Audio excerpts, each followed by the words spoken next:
You know, passion, second chakra. Vášeň, druhá čakra. You probably notice that in guiding the meditation I'm alternating passion and desire, the words. A doufám, že jste si všimli, že při vedení meditace já vlastně střídám ta slova pro druhou čakru, vášeň a touha. Desire, I want. Touha, já chci.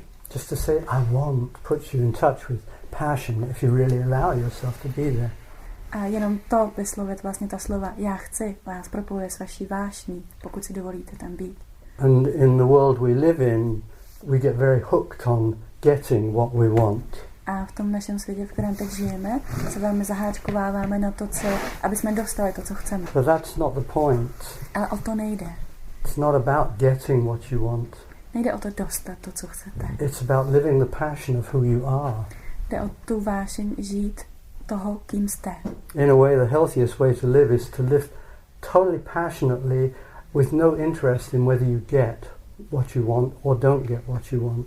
Vlastně nejzdravější způsob, jak žít tu vášeň, je prostě žít co nejvášnivěji sám sebe bez toho, aby vám záleželo na tom, jestli dostanete to, co chcete, anebo to nedostanete. And when you get hooked on getting what you want, instead of being passionate, you become political.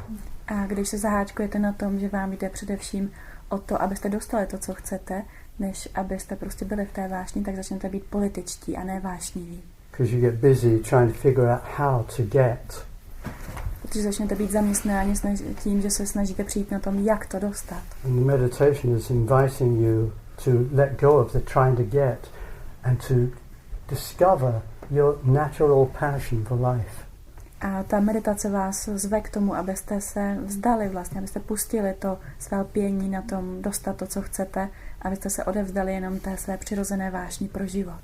All of you who the other day asked are hooked on trying to win, who are good at winning.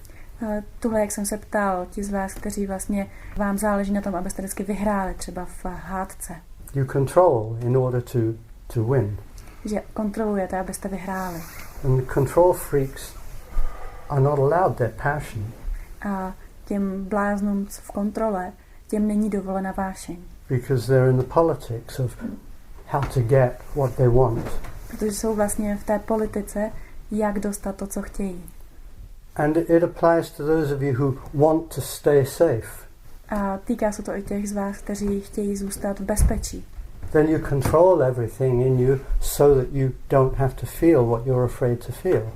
Potom vlastně zůstáváte v bezpečí a nechcete to, co chcete vlastně, protože se bojíte cítit to, co vlastně chcete. You're not controlling to win, you're controlling to stay safe. Nekontrolujete, abyste vyhráli, ale kontrolujete, abyste zůstali v bezpečí.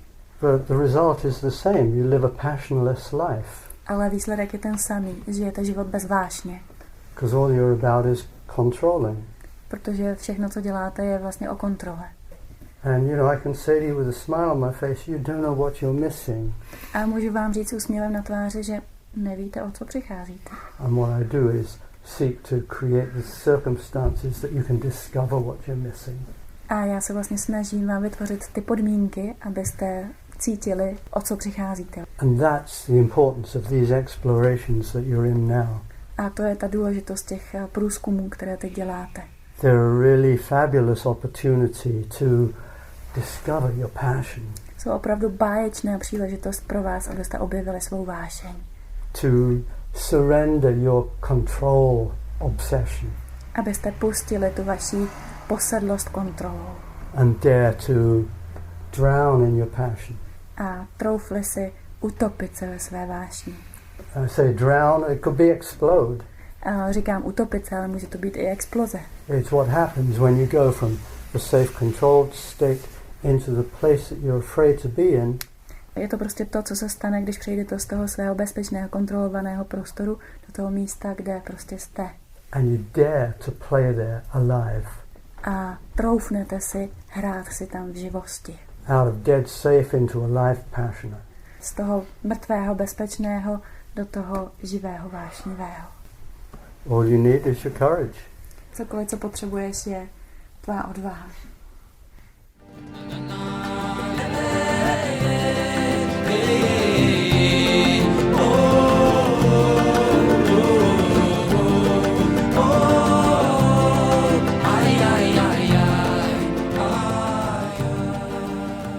podcast is of Alan Lowen talking in one of his Art of Being workshops. You will find full information about the Art of Being at artofbeing.com.